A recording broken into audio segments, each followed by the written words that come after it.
পরিবেশ অধিদপ্তরের যে মহাপরিচালক ডক্টর কি হামিদ আব্দুল হামিদ উনি আর এটা নিয়ে নড়েন না। উনার ব্যক্তিগতভাবে বলতে চাচ্ছেন যে কি কি কারণে উনি যেসব কারণে নড়েন এর মধ্যে নাকি এটা উনি ম্যানেজ করতে পারতেছেন না। এখন এটা তো আর ওপেনলি আমি বলতে পারি না যে কি কারণে উনি ম্যানেজ হচ্ছেন না। এই যে আপনারা পরিবেশ নিয়ে আমরা সারা বছরই চিৎকার করি। আমাদের ঢাকার অবস্থা তো জানেন যে আপনাদের এই আবহাওয়া বা পরিবেশ ঢাকার সবচেয়ে খারাপ ক্যাপিটাল হিসাবে, রাজধানী হিসাবে সারা বিশ্বের মধ্যে দেখা যায় প্রথম বিভিন্ন সময় এক নম্বরে থাকে। তো কি কারণে খারাপ এটার সাথে আজকে আমরা একটা মামলা করি। মামলাতে আপনারা দেখছেন যে ব্রিকফিল্ডের চুল্লি থেকে উপর দিকে ধোঁয়া ওড়ে, আর অনেকগুলা ব্রিকফিল্ড অথবা বিভিন্ন ইন্ডাস্ট্রি এগুলাতে উপর দিকে ধোঁয়া যায়, ধোঁয়া গিয়ে কিন্তু পুরো আকাশটা অন্ধকার থাকে। আমি জানি না আপনারা অনেকেই হয়তো বিদেশে গেছেন, দেখবেন যে বিদেশের আকাশ আর বাংলাদেশের আকাশের মধ্যে বিরাট পার্থক্য।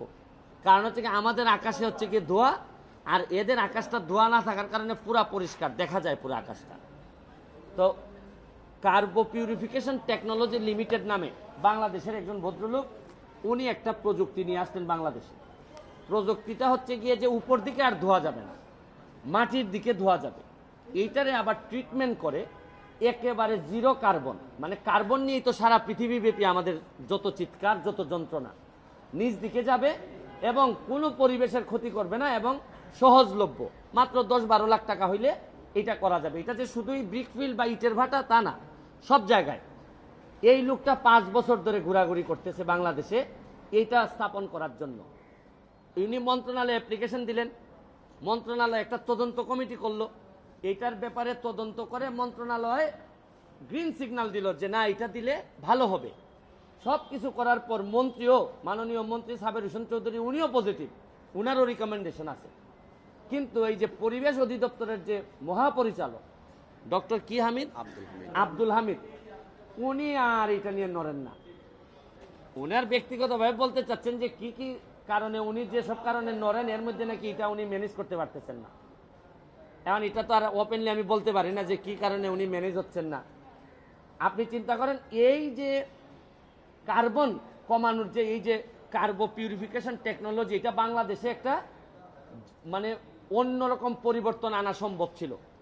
মানে আমরা তো এমনিতেই শেষ, তার উপর বুঝেন যে একটা মানুষ এরকম একটা টেকনোলজি নিয়ে এসে দাঁড়ে দাঁড়ে ঘুরে বেড়াচ্ছে, দুয়ারে দুয়ারে ঘুরে বেড়াচ্ছে, তারপরও সব পজিটিভ হওয়ার পরও, মন্ত্রণালয় পজিটিভ হওয়ার পরও এই যে পরিবেশ অধিদপ্তর, আমার এলাকা তো উনি তো একটা পিউরিফিকেশন, আমার এলাকায় ব্রিকফিল্ড টিকফিল্ড মিলে পরিবেশে অধিদপ্তর আমাদের পরিবেশটারে নষ্ট করার জন্য আরো বড় দায়ী। আর যারা এটার মধ্যে থাকে তাদের কিন্তু অর্থনৈতিক পরিবেশ অধিদপ্তরের অনেকেই, সবাই না, তাদের অর্থনৈতিক পরিবেশ নাকি বেশ ভালো। এরা নাকি এই বাংলাদেশের পরিবেশ আর লাগে না, কারণ বিদেশে পাঠাই দিবে তো ছেলে মেয়ে সব। তো এই পরিবেশ নিয়ে ওনারা অত চিন্তিত না, তবে আমরা চিন্তিত।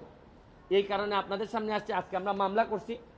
আমাদের মাননীয় বিচারপতি ম্যাডাম নাইমা হায়দার এবং মাননীয় বিচারপতি কাজী জিনাত হক, ওনাদের সমন্বয়ে বেঞ্চ একটা রুল দিয়েছেন যে এইটাকে কেন, এই প্রযুক্তিটাকে কেন গেজেট আকারে বা আমাদের এখানে যেন কেন ব্যবহার করা হবে না, এটার জন্য রুল দিয়েছেন। আইনি পথে আমরা চলবো, কিন্তু রুল হয় বা বিভিন্ন মামলা হয় শেষ পর্যন্ত আমরা পৌঁছাইতে পারি না এইসব মহাপরিচালকদের কারণে।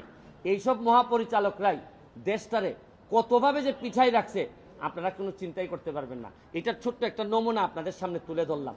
এই লোকটার মতো আরো বহু লোক আছে ভালো ভালো জিনিস নিয়ে বাংলাদেশে ঘুরে বেড়ায়, কিন্তু এরা ওই যে জালে পড়ে এরা আর বেশি দিন টিকতে পারে না।